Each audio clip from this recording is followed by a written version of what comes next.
Bismillahirrahmanirrahim. Assalamualaikum warahmatullahi wabarakatuh.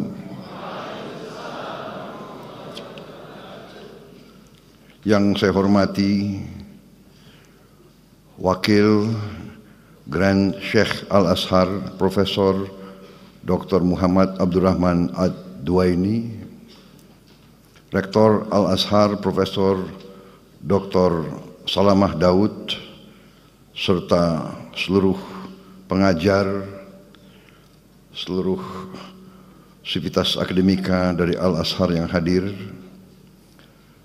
Duta Besar Republik Indonesia untuk Mesir, Dr. Lutfi Rauf, Duta Besar Mesir untuk Republik Indonesia, Yang Mulia Yasser Hashimi, Ketua Perhimpunan Mahasiswa Indonesia di Mesir, Saudara Razif Alif Al-Faiz, dan terutama yang saya banggakan dan yang saya cintai, para mahasiswa dan mahasiswi Indonesia di Universitas Al-Azhar Kairo, Mesir, yang hadir pada siang hari ini.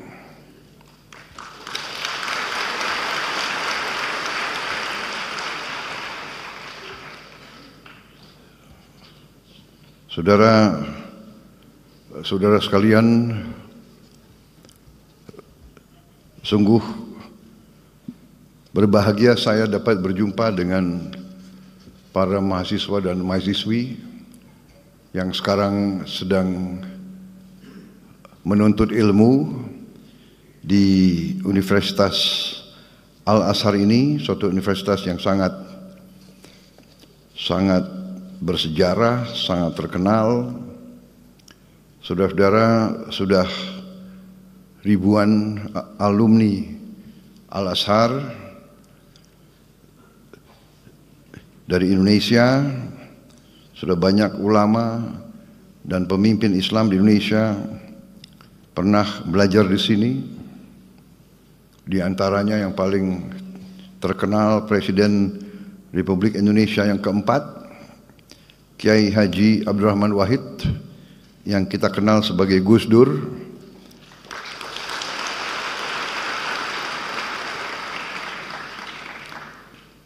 Menteri Agama Republik Indonesia pada Kabinet Pembangunan ke-7,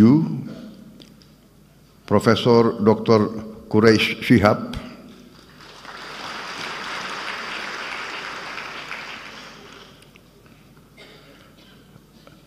tokoh besar Nahdlatul Ulama yang pernah juga menjadi Rois Am, Kiai Haji Ahmad Mustofa Bisri, Gusmus,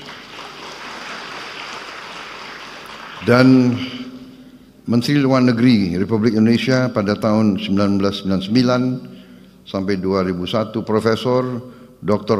Alwi Shihab. Dan saya kira masih banyak lagi tokoh-tokoh dan pemimpin-pemimpin kita, pemimpin Indonesia dari berbagai kalangan, dari berbagai organisasi yang adalah lulusan Al-Azhar. Saya hadir di Mesir ini untuk dua acara penting, yaitu hari ini saya melaksanakan kunjungan kenegaraan kepada Republik Arab Mesir, diterima dengan sangat terhormat tadi di Istana Presiden di Kairo, dan di sana melaksanakan pembicaraan cukup mendalam, cukup intensif. Saya dengan Presiden Al-Sisi, kemudian dengan menteri-menteri beliau dan delegasi saya. Kita telah menyepakati beberapa hal-hal penting yang intinya adalah kita ingin meningkatkan dan mempererat hubungan antara Indonesia dan Mesir yang pernah sangat dekat dulu, karena Mesir memiliki tempat yang khusus di hati kita, tempat bersejarah, yaitu Mesir merupakan negara yang pertama mengakui kemerdekaan Republik Indonesia.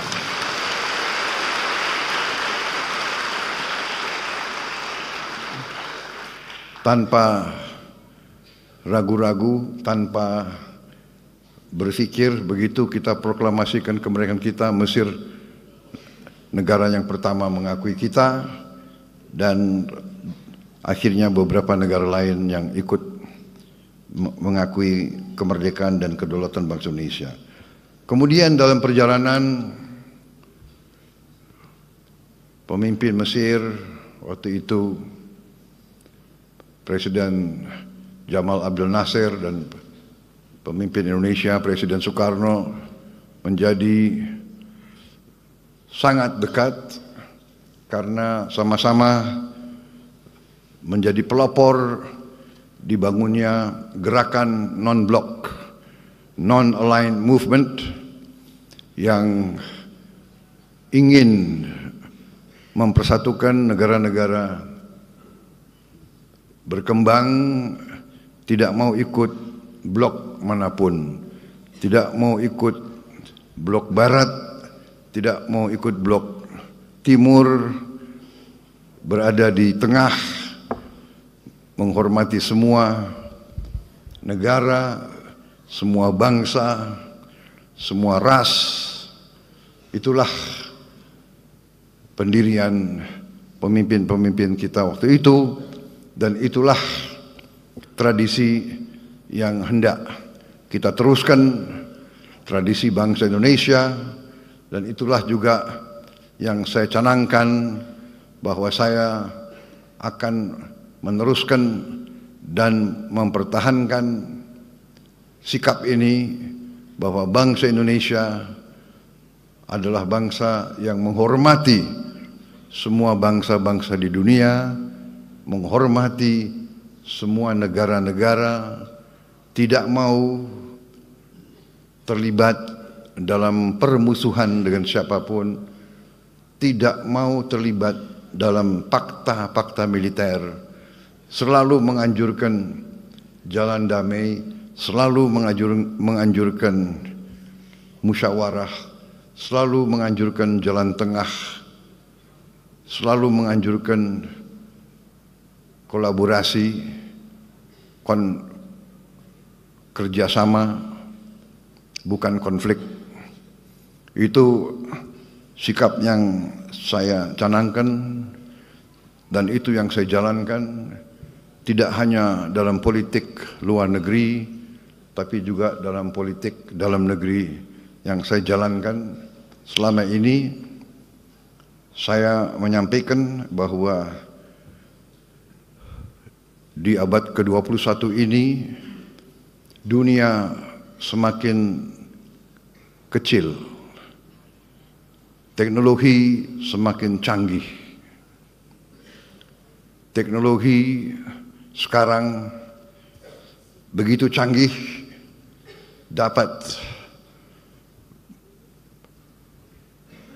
memberi banyak kemudahan kepada manusia, tapi pada saat yang sama teknologi dapat juga dengan mudah menghancurkan manusia.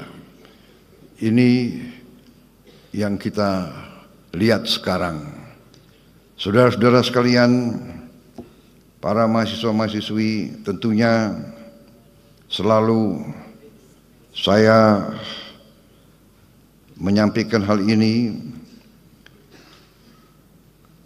karena saudara-saudara adalah bagian dari masa depan bangsa Indonesia.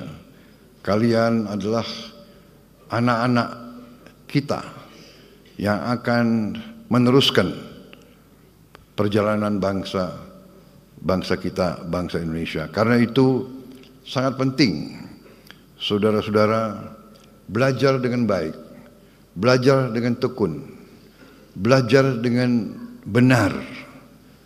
Dan saya berterima kasih, saya bersyukur saudara-saudara memilih belajar di Universitas Al-Azhar, universitas yang sangat bersejarah, universitas Islam yang mengajarkan pelajaran Islam yang damai, pelajaran Islam yang sejuk, pelajaran Islam yang moderat, pelajaran Islam yang tidak mengajarkan kebencian, pelajaran Islam yang tidak mengajarkan saling mencari kesalahan, tapi saling mencari titik-titik temu. Marilah kita bekerja sama satu dengan lain, bekerja sama dengan semua bangsa, bekerja sama dengan semua agama lain, bekerja sama dengan semua suku, semua ras, karena kita memiliki cita-cita dan kepentingan yang sama. Kita ingin mencari hidup yang baik di dunia ini. Hidup yang baik di dunia ini artinya hidup yang lepas dari ketakutan, lepas dari ancaman. Kita harus menjaga kondisi keadaan perdamaian, karena yang paling utama kita harus menjaga keamanan dan keselamatan seluruh umat, keselamatan kita sendiri, keselamatan keluarga kita, keselamatan masyarakat kita. Hanya dengan itu kita bisa meraih apa yang menjadi cita-cita setiap manusia, yaitu hidup dengan aman, hidup dengan baik, hidup menjalankan kebaikan menurut ajaran agama kita masing-masing. Ini sangat penting, saudara-saudara. Saudara sebagai anak-anak muda, harapan kita semua, kalau Al-Azhar pernah melahirkan seorang presiden, siapa tahu di antara yang duduk di depan saya suatu saat bisa juga menjadi Presiden Republik Indonesia yang akan datang. Tapi belajarlah dari contoh pemimpin-pemimpin itu. Gus Dur, saya kenal dekat Gus Dur. Gus Dur pemimpin Muslim, Ketua Umum Nahdlatul Ulama, datang dari keluarga syekh besar kita, keluarga Tebu Ireng. Tapi beliau pemikirannya sangat luas, beliau jiwanya sangat baik, beliau merangkul semua.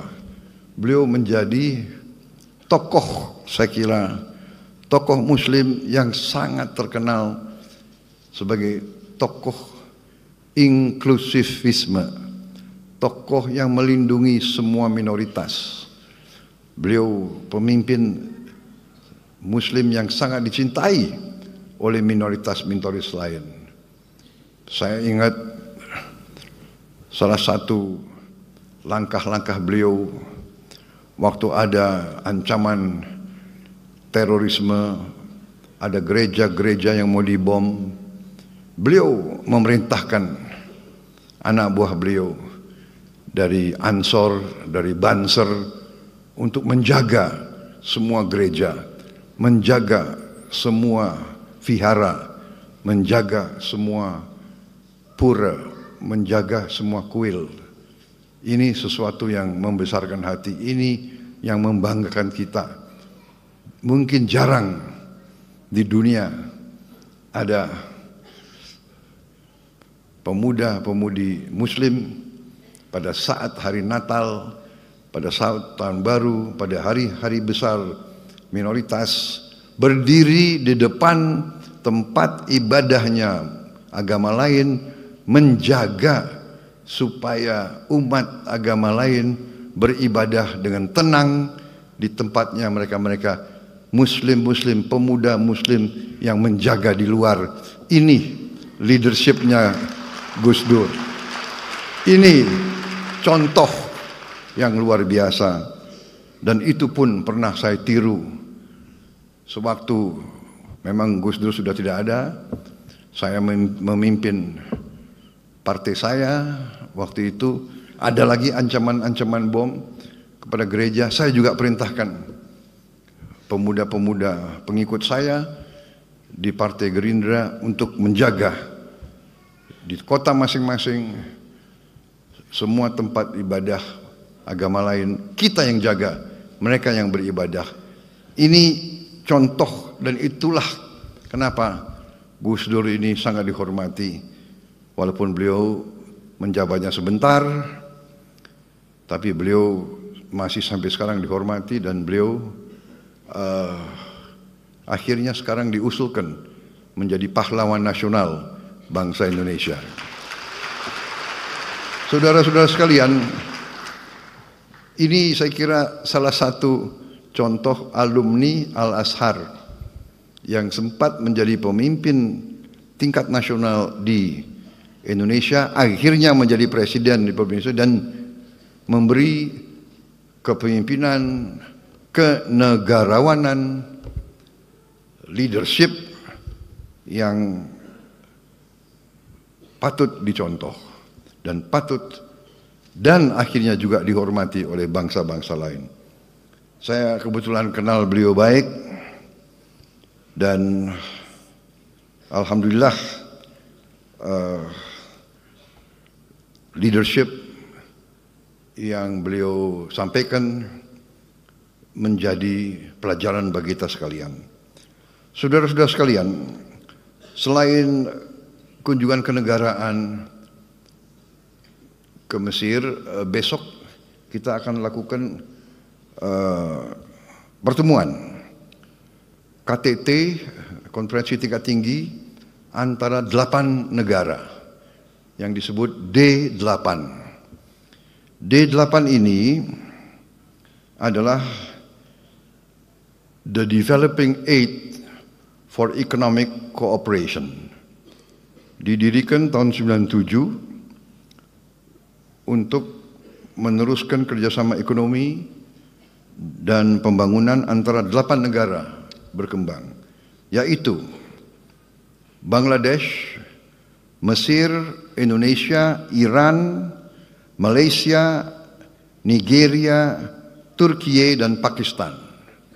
Ini kebetulan 8 negara Muslim yang jumlah penduduknya besar. Jumlah penduduknya mungkin semua negara ini jumlah penduduknya di atas 100 juta. Jadi saudara-saudara, D8 ini dibentuk untuk melakukan kerjasama ekonomi. Saudara-saudara, kalau D8 ini bergabung, ini pasar ini lebih dari 1 miliar. 1 miliar manusia. Nah, ini tentunya kita harus mengakui kita belum begitu puas. Masih banyak yang harus ditingkatkan. Banyak yang harus kita cari bentuk-bentuk kerjasama. Dan untuk itulah besok kita akan bertemu lagi. Dan besok sesudah itu tahun depan ketua D8 beralih ke Republik Indonesia. Jadi mudah-mudahan kita bisa berbuat yang baik. Saudara-saudara sekalian, kita lihat keadaan dunia, keadaan kawasan saat ini penuh dengan ketegangan, penuh dengan konflik, penuh dengan bisa kita katakan peperangan. Kita prihatin apa yang terjadi di kawasan ini terhadap saudara-saudara kita di Palestina, tapi tidak hanya di Palestina, di tepi barat Palestina ya, di Gaza, tepi barat Palestina, di Lebanon, sekarang di Suria, tapi juga di kawasan-kawasan lain, di Libya, di Sudan, di Yaman. Saudara-saudara, marilah kita selalu waspada bahwa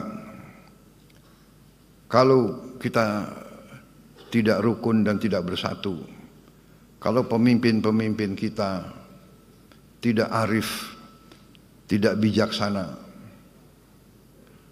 ujungnya adalah yang terjadi adalah perpecahan. Dan bila pecah, bila tidak ada persatuan dan kesatuan, yang ada adalah kelemahan. Dan kalau lemah, tidak dapat melindungi dan menjaga keselamatan rakyatnya. Saya kira ini pelajaran yang sangat penting bagi kita. Saudara-saudara, para mahasiswa-mahasiswi, belajarlah dengan tekun, belajarlah dengan baik, jadilah wakil-wakil Indonesia dengan baik, jangan memalukan kita, belajar dengan baik. Saya bersyukur saya dapat laporan bahwa mahasiswa Indonesia termasuk mahasiswa asing yang paling sedikit bikin masalah di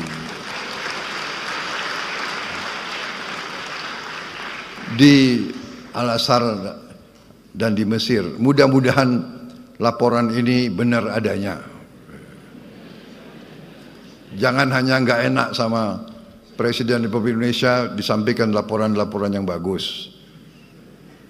Tapi tadi Presiden Al-Sisi juga mengatakan tiap kali lihat wajah orang Indonesia di Mesir, beliau selalu lihat wajah yang baik, wajah yang gembira.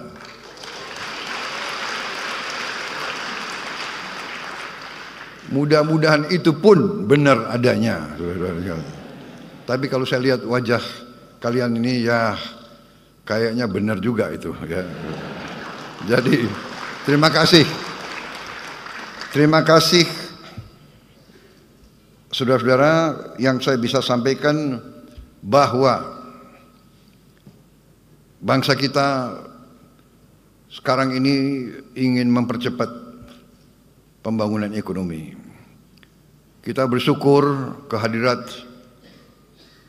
Allah yang Maha Kuasa, Tuhan Maha Besar, yang begitu banyak memberi karunia kepada kita. Bangsa Indonesia harus bersyukur. Berkali-kali saya mengatakan, bangsa Indonesia harus bersyukur. Kita diberi karunia yang sangat luar biasa. Kekayaan alam yang luar biasa. Saya sudah diberi angka-angka tersebut. Kita memiliki tambang-tambang strategis, mineral-mineral kritis, tanaman-tanaman yang sangat banyak ragamnya. Sebentar lagi kita tidak hanya swasembada pangan, tapi dalam beberapa tahun lagi saya katakan Indonesia akan menjadi lumbung pangan dunia. Kita begitu besar karunia yang diberikan oleh Yang Maha Kuasa. Lahan yang luas, yang subur, ketersediaan air yang cukup. Juga 3/4 wilayah negara kita adalah dari laut. Kita memiliki cadangan ikan kedua terbesar di dunia. Kita memiliki panjang pantai ketiga terpanjang di dunia. Artinya kita bisa punya puluhan juta hektar tambak-tambak ikan, tambak udang, tambak lobster, tambak kepiting. Kita akan menjadi eksporter yang paling utama di bidang ikan dan protein untuk dunia, saudara-saudara sekalian. Saudara-saudara sekalian, semua karunia ini percuma kalau tidak bisa kita kelola dengan baik. Karena itu saya bertekad, mandat yang diberi kepada saya oleh rakyat Indonesia, saya dipilih oleh rakyat Indonesia, saya disumpah di hadapan rakyat dan di hadapan Yang Maha Kuasa, saya disumpah untuk menjaga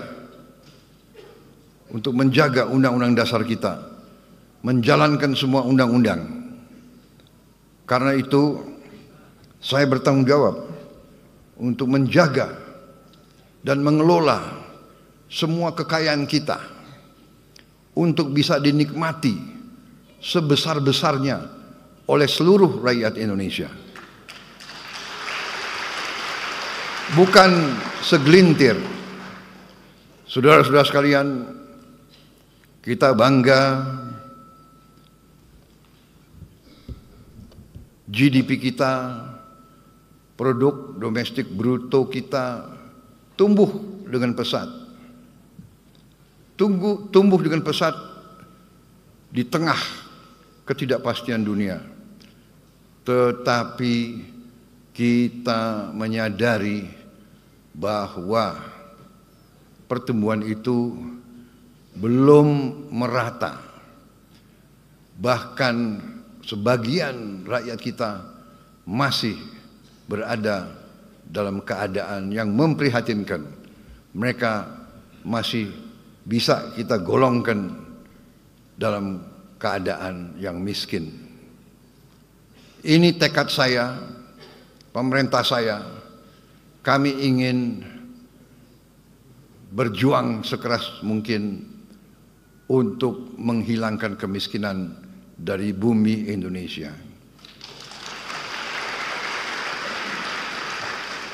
Dan untuk itu, dalam rangka menjaga kekayaan Indonesia tidak salah kelola, tidak bocor, tidak dicuri, mau tidak mau kita harus bertekad untuk memberantas korupsi dari bumi Indonesia.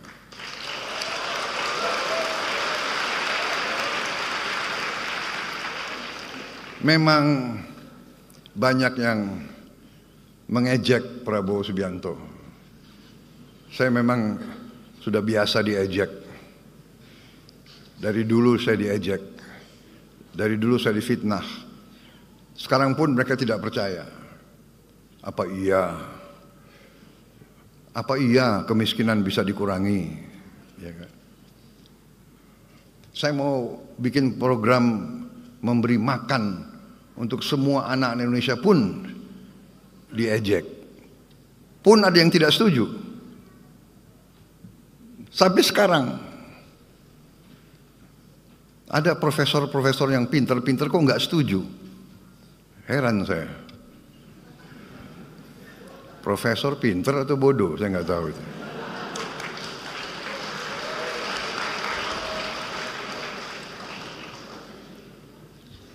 Mungkin pinter otaknya, tapi hatinya tidak bisa merasakan kalau anak-anak itu, kalau anak lapar ke sekolah itu bagaimana caranya, dia tidak bisa merasakan. Itu saudara-saudara, saya tidak ragu-ragu, nggak apa-apa saya diejek. Saya yakin saya berada di atas jalan yang benar. Saya yakin rakyat Indonesia mendukung saya. Saya akan teruskan program ini.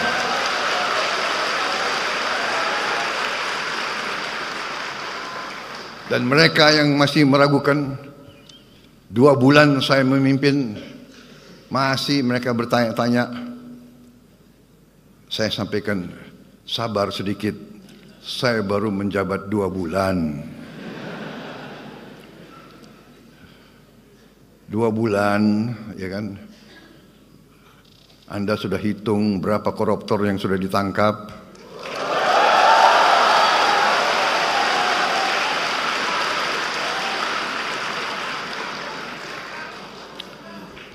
Saudara-saudara sekalian, yang nyinyir sama saya, silahkan, kau duduk aja di sebelah situ. Ya. Ini belum apa-apa. Ini belum apa-apa. Nanti 6 bulan lagi, baru saudara boleh nilai pemerintah Prabowo Subianto.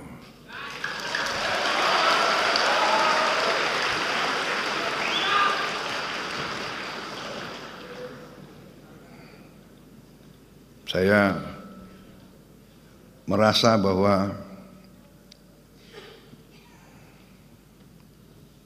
kalau sudah dipilih oleh rakyat, kalau sudah disumpah di hadapan Yang Maha Kuasa,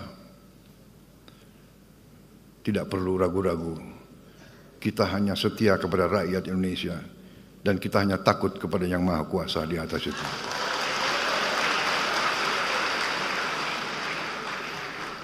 Saya dalam minggu-minggu ini, bulan-bulan ini, saya dalam rangka memberi, apa istilahnya itu? Memberi memberi kesempatan. Memberi kesempatan untuk tobat. Hai para koruptor atau yang merasa pernah mencuri dari rakyat, kalau kau kembalikan yang kau curi, ya mungkin kita maafkan. Tapi kembalikan dong. Nanti kita beri kesempatan. Cara mengembalikannya bisa diam-diam supaya nggak ketahuan. Mengembalikan loh ya. Tapi kembalikan. Kemudian, hai kalian-kalian yang sudah terima fasilitas dari bangsa negara, bayarlah kewajibanmu. Ya. Asal kau bayar kewajibanmu, taat kepada hukum, sudah kita menghadap masa depan. Kita tidak ungkit-ungkit yang dulu. Tapi kalau kau bandel terus, apa boleh buat? Kita akan menegakkan hukum. Dan bagi aparat-aparat harus milih setia kepada bangsa, negara dan rakyat atau setia kepada pihak lain. Kalau setia kepada bangsa, negara dan rakyat, ayo. Kalau tidak, percayalah, saya akan bersihkan aparat Republik Indonesia.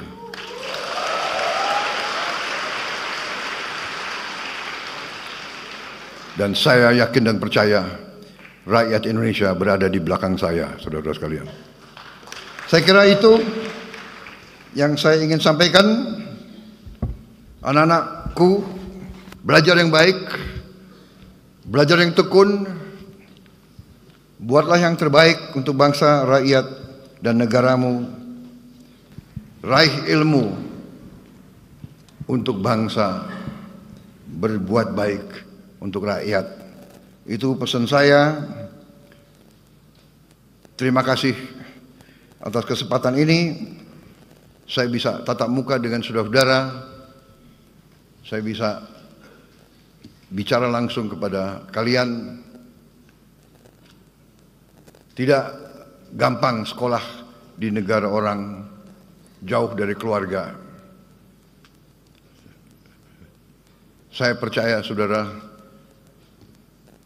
tabah, teguh, dan teguh, tegar menghadapi kesulitan-kesulitan. Selamat belajar, selamat berjuang, Duta Besar.